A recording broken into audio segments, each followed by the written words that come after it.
Winota was like emergency suspended in historic because the card's pretty fucking good. It definitely looks like that character from Glow that dresses like a wolf, and the whole theme or flavour is that they in the outskirts of Ikoria, I believe. Again, correct me if I'm wrong with Orthos in the comment section, but on the outskirts of the Ikorian like civilizations, this lady here, Winota, not to be confused with Winota Rider, obviously, but Winota looks to combine the powers of both animals and humans. Mechanically, what she does is whenever a non-human creature you control attacks, look at the top 6 cards of your library, it basically finds a human to look after it. So you can get your bears, and the bears can go and find yourself, you know, like a human, like an agent of treachery. Bears and agents of treachery. Who would have thought it? Truth be told, what it does is it makes goblins better. This deck plays 4 Legion Warboss, 4 Goblin Rabble Master. That's right, it's a Rabble Prison deck. We've got 3 Trinospear and 4 Charts of the Void as well. So sometimes we just prison them and then we fucking rabble them. That's one of the plans. You've got Thalias as human hits as well. You've got Angrath's Marauders, which is a kind of a default Winota hit. Basically in historical and then into standard, the Winota hits we've been seeing are you either get Angrath's Marauders in historic or you get Agent of Treachery in standard.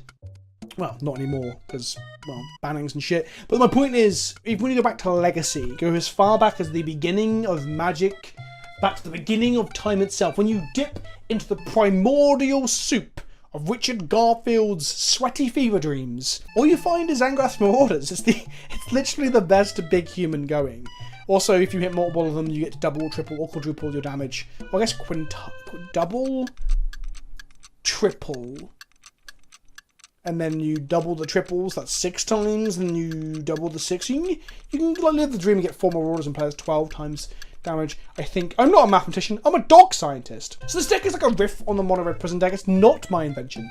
I saw Jay Cloud was playing it, I saw Jeff Hoogland was playing it, I saw Philip Gallagher of Thraben University was playing it. A few people have played this on streams and in videos, so I wanted to give it a run for its money at some point. Sideboard's a pretty standard fare deal, apart from it's focusing on like non-humans to trigger Winota. And we've also got Scab Clan Berserker, which, if you've seen me ever play Mono Red Prison, it's one of my favourite cards in the sideboard to really fuck up Storm with.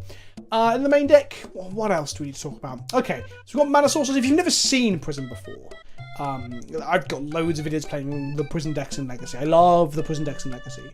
I got one of Goblin Chieftain as a flex slot. I think people are playing Archetype of Aggression, the red trampoline one, but I just wanted a way to give my Rabble Masters haste. The important thing is, so Season Pyromancer makes non-human bodies, but also as a human you can get off Winota. It can also dig you deeper to your Winota, because sometimes you're just struggling to draw her. You can also win just playing a lock piece like a Trinospear or Charts of the Void, and then playing a Rabble Master style card, and just riding it to victory. So there is that win con. The other key consideration is that because we're playing plateaus, and a singular Battlefield Forge is our best untapped red-white source going. I guess you can play a Stomping Grounds in this slot, but I think this is probably just better. Because we're playing all this crap, we don't want to turn our plateaus into mountains with Blood Moon and accidentally not be able to cast Winota.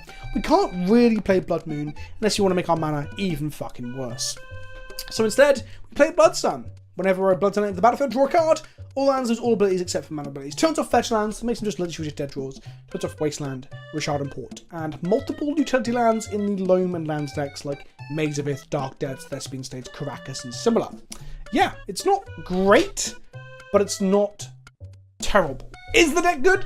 I don't know, but before we play some Magic, let's hear a message from our sponsors. And by a message from our sponsors, I'm just going to tell you who sponsors this video. As always, this video is brought to you by my primary, biggest sponsor and long-term sponsor. It's channelfireball.com, your premier source for all things Magic. I make videos over their YouTube channel as well, and you can utilize my code KENOBI when buying anything on their web store to kick back and help the channel a little bit. Also, this video is brought to you by Patreon. That's right, Patreon is where you can help to support the channel for me making all my beautiful content, whether that be Magic, Warhammer, or absolute fucking nonsense content. So you can join up there. $2 a month gets you access to my Discord. And also, another big exciting addition to our sponsor roster here at PleasantKenobi on the channel is Ultra Pro. They build themselves as the leading global supplier of investment protection products, especially things that protect, and by investments we mean the cards that don't get reprinted and get more and more expensive, like, you know, your Cydia trays and such. They make a great plethora of both budget and more expensive options for you to utilize to protect your cards. My most favourite one of all the things they produce is their Saturn Towers. It's probably the main reason I started speaking to them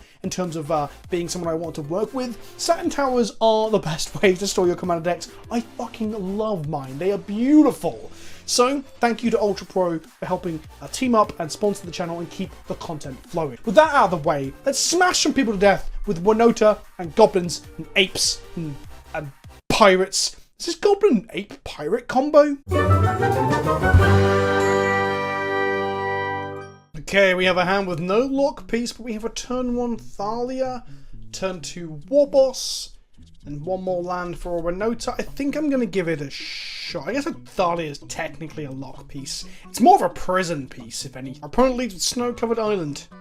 Okay. We're going to go Plateau, Chrome Mox, Exiling, and Angrath Marauders. We'll cast a Thalia. Thalia resolves, our opponent doesn't do a whole lot, and they crack a Flooded Strand in their turn. Swords the Plowshares on their turn to kill our Thalia. Okay, we go to 22. Play a Legion Warboss here. Blood Sun would cantrip and perhaps turn off a fetch land, but I think getting bodies on the board so that we can slam Winota next turn is much better. Prismatic Vista from our opponent, making our Blood Sun good, but never mind. I'm going to attempt to slam a Winota here. I don't know if holding off really achieves anything. It got there. I guess they're going to have Plowshares for the Winota? Yeah. Sometimes they have 2 Plowshares. There's not a whole lot I can do about that. They have a Snow-Covered Snake that has Death Touch, because of course they do. They now draw a card for that and kill my Legion Warboss. That's a pretty good magic card. It's a pretty strong magic card. We'll lose our Legion Warboss. They take 3 and get a 14. They're going to cast Uro, one of my least favourite cards in existence. It's right up there with Oko. It's almost like green-blue cards are always really fucking obnoxious. They put a Flooded Strand into play, put a Prismatic Vista into play. Looks like slamming Blood Sun would have been way better against this bank control deck earlier on. And I should really acknowledge the fact that that's just a mistake on my part. We're going to go Ancient Tomb here, and we're going to go Blood Sun. We'll crack both fetch lands in response to this, and they can cast fucking Uro next turn.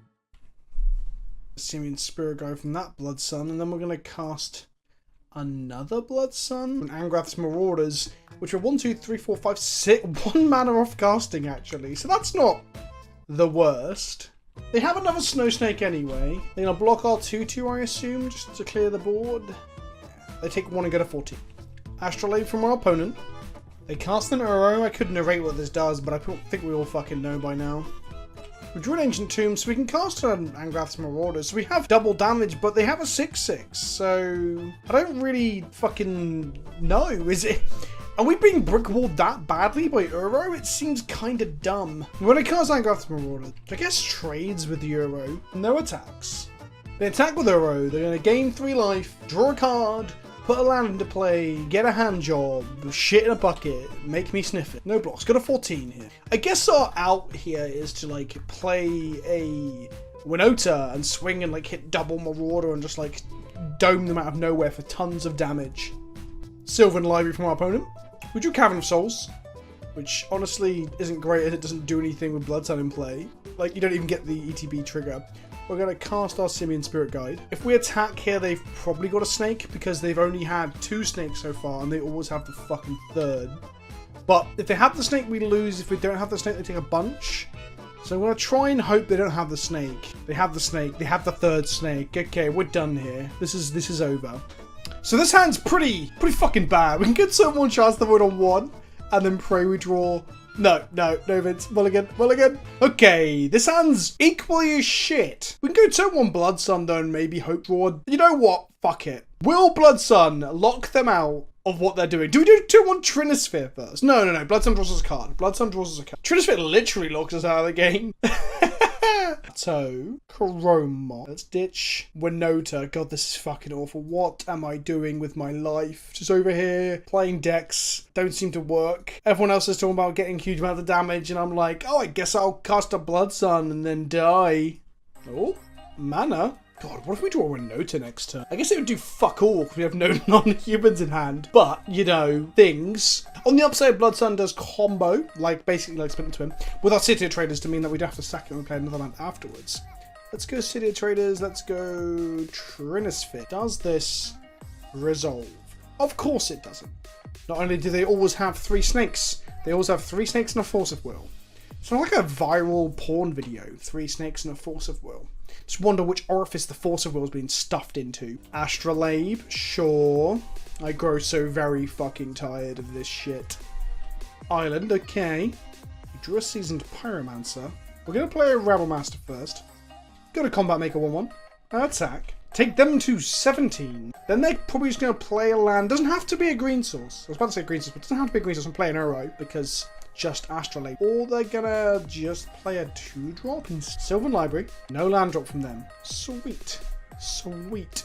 I guess Thalia does mana a little. I guess we're going to combat first. This is like traditional prison stuff, except for the fact that our Blood Sun is not a Blood Moon. Actually, Blood Sun's better here than Blood Moon, arguably, maybe, unsure. Yeah, Blood Moon will be turning off our land. I feel very bad about that. Here's a Thalia. This stops us getting O-code, I guess. That's nice. And they scoop it up! Yeah, Winota Prison wins by putting Winota on a Chromox and making a very questionable turn 1 play. Okay, our opening hand has some lock stuff in it and like a fucking lock stuff in it?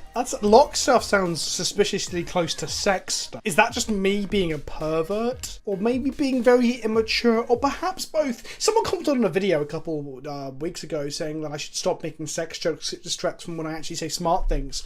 And I'm like, no, I'm going to spit in your arsehole if you dare ask me to do that again. Preordained from our opponent. Okay, it's better than a turn... Well, it's better for them than a turn 1 Astrolabe, but it just fills me with less pain and anguish than a turn 1 Astrolabe. Maybe that's just me being old man chanting at clouds. Maybe Astrolabe is the new Preordained. Ancient Tomb, 2 mana, Chalice of the Void on 1. Does this resolve? Turns off Preordains, Astrolabes, Brainstorms, any number of Ponders that they're playing, and Plowshares.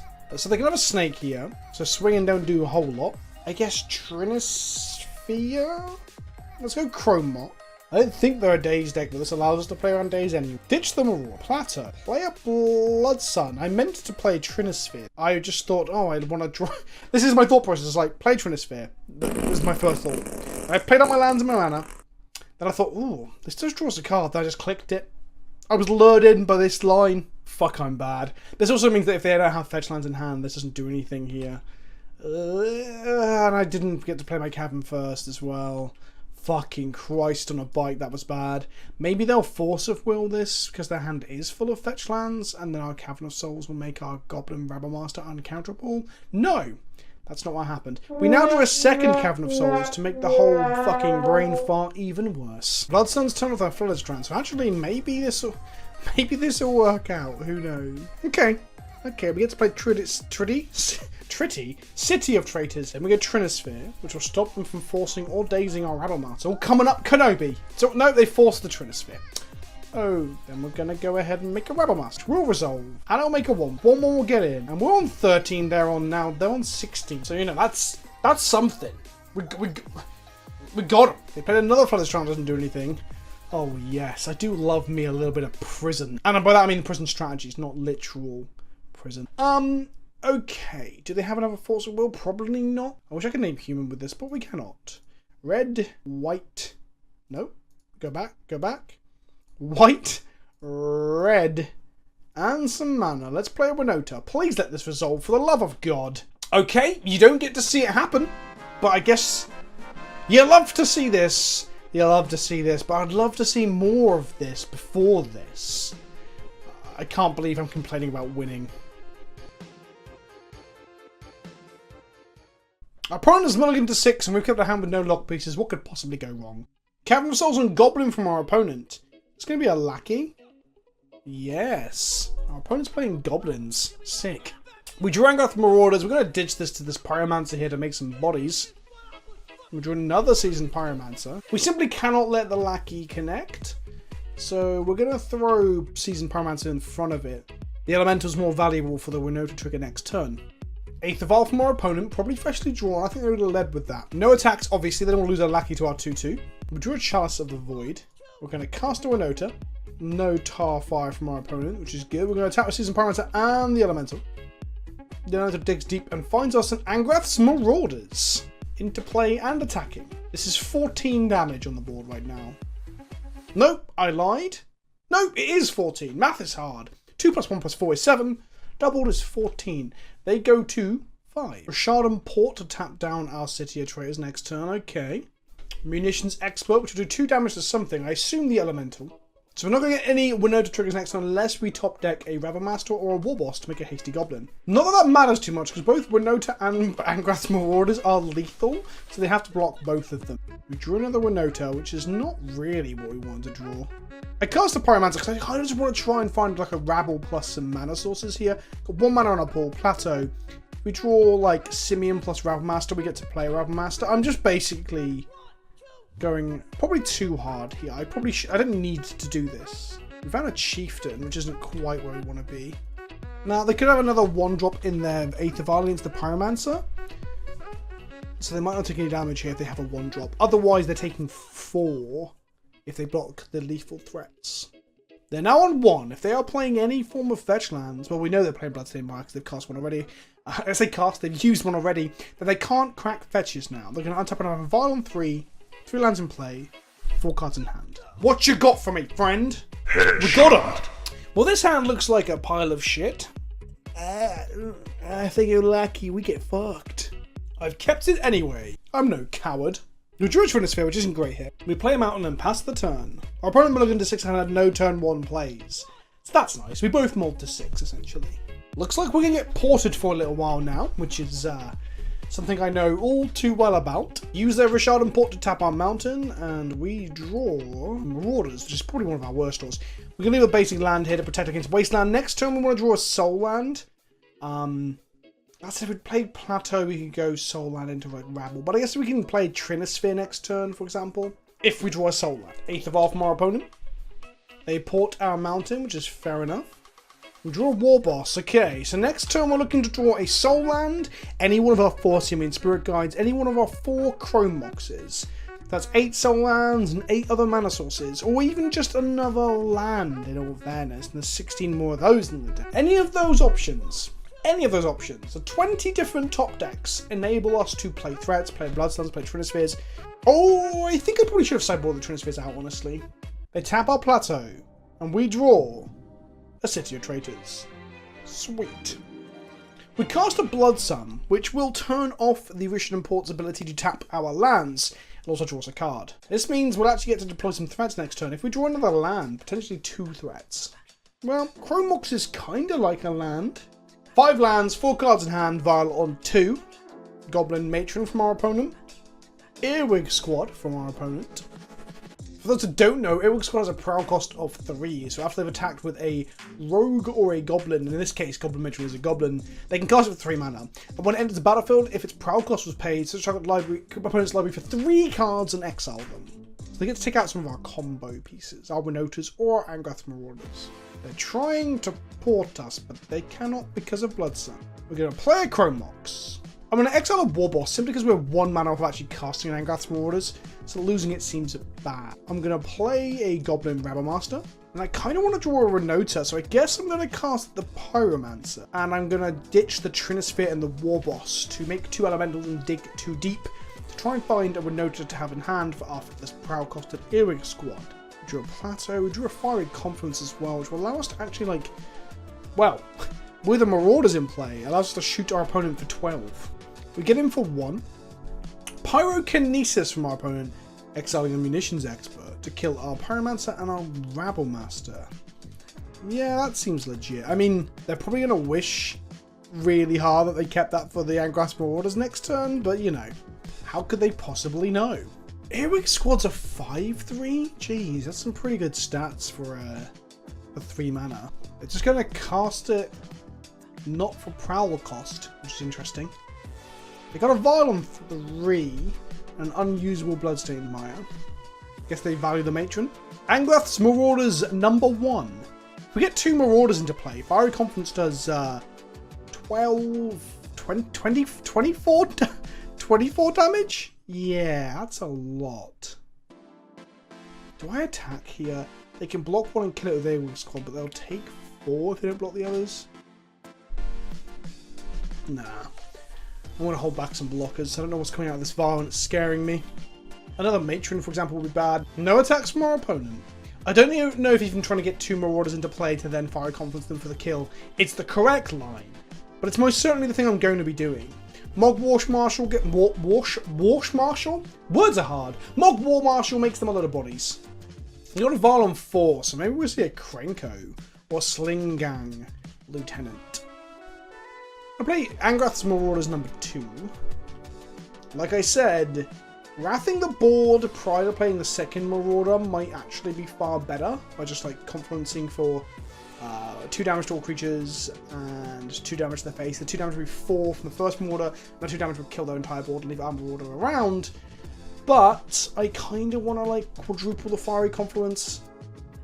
This might get us killed. With a Vial on 4, like if we see like a Slingang Lieutenant, a Krenko out of the Vial there, or if we see like a Siege Gang Commander now, yeah, those could be problems.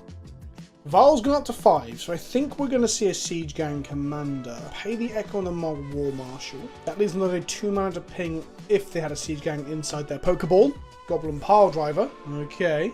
Oh god, I'm excited. I haven't been this excited in a while playing Magic. Let's make 4 mana. And we're going to cast Fiery Confluence. And we're going to choose to do 6 damage to each opponent, which we doubled, and then doubled again. Nuclear launch detected. Yep, we dome them for 24 thanks to double Angrath's Marauders, and we take the game. I hope you enjoyed these couple of games with the deck. I'm going to finish the league and maybe post if I do well with it somewhere. I don't fucking know. I have to go and record some Channel Fireball content now. I've got a few things I need to get done today, so I'm not going to finish off the league in a video. Also, I don't want the video to be like 500 hours long. If you enjoyed the video, smash that like button. Let me know about what you think about the Winota deck and Legacy. Is it a flash in the pan? Is it a meme? Do you think it's legit? Is it better than Mono Red Prism? I'm thinking the inconsistencies are probably no, but the ability to finish out of nowhere probably yes. So I'm torn in that respect. Hit the like button, drop me a comment. Don't forget to hit that fucking bell. Subscribe if you haven't already. Check out Warhammer Wednesday tomorrow and some more EDH chill later in the week. And I'll see you all soon. Ta-ta for now.